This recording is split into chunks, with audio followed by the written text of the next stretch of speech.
अस्सलामु अलैकुम दोस्तों, उम्मीद है कि आप हजरात खैर व आफियत से होंगे।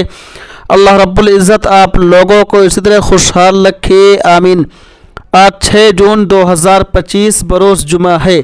दोस्तों, आप लोगों को मालूम है, आप लोगों को पता है, आप लोगों के इल्म में है कि कल 7 जून 2025 बरोज़ हफ्ता यानी शनिचर को इंशाअल्लाह ईद उल अज़हा और बकरा ईद मनाई जाएगी। दोस्तों, जैसे ही मुसलमानों के त्यौहार ईद हो या बकरा ईद करीब आते हैं तो ये गैर मुस्लिम हिंदू तरह तरह के खुराफात करते हैं, बकवासात करते हैं, मुसलमानों को अच्छे तरीके से ईद हो या बकरा ईद मनाने नहीं देते हैं। दोस्तों, इसी तरह की खबर सोशल मीडिया पर काफ़ी ज़्यादा वायरल हो रही है कि ईद उल अज़हा के मौके पर कुर्बानी रोकने की कोशिश।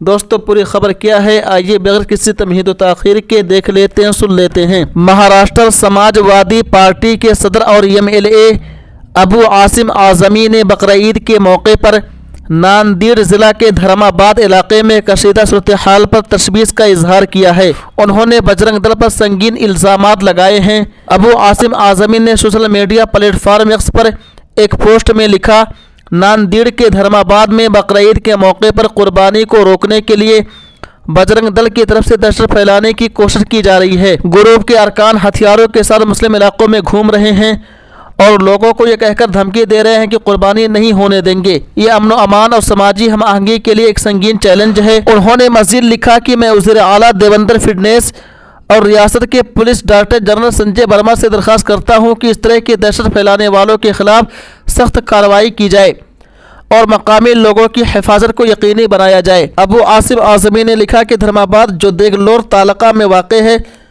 वहाँ बजरंग दल के कुछ लोग हथियारों के साथ घूम रहे हैं और मुस्लिम कम्युनिटी के लोगों को धमकाने का काम कर रहे हैं।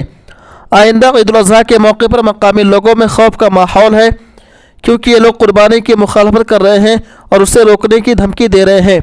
ख़त में गुजारिश की गई है कि सूरत हाल पर काबू पाने के लिए मजबूत पुलिस इंतज़ाम किया जाए और मकामी नुमाइंदे शेख लाल अहमद की क़यादत में एक वफ्द को बुलाकर यकीन दहानी कराई जाए कि उनकी सिक्योरिटी को यकीनी बनाया जाएगा और कोई नाखुशगवार वाक़या पेश नहीं आएगा। इसके अलावा अबू आसिम आज़मी ने ख़त में बजरंग दल और RSS के उन लोगों को रोकने की मांग की जो दहशत का माहौल पैदा कर रहे हैं ताकि धर्माबाद में अमन सलामती बरकरार रहे। तो दोस्तों, यह है मुकम्मल वीडियो और मुकम्मल खबर। आप इस खबर के बारे में, इस न्यूज़ के बारे में क्या कहना चाहते हैं, कमेंट बॉक्स में जाकर के अपनी राय का इज़हार ज़रूर कीजिए। तब तक आप हमें इजाज़त दीजिए। अल्लाह हाफिज़, अपना ख्याल रखिएगा।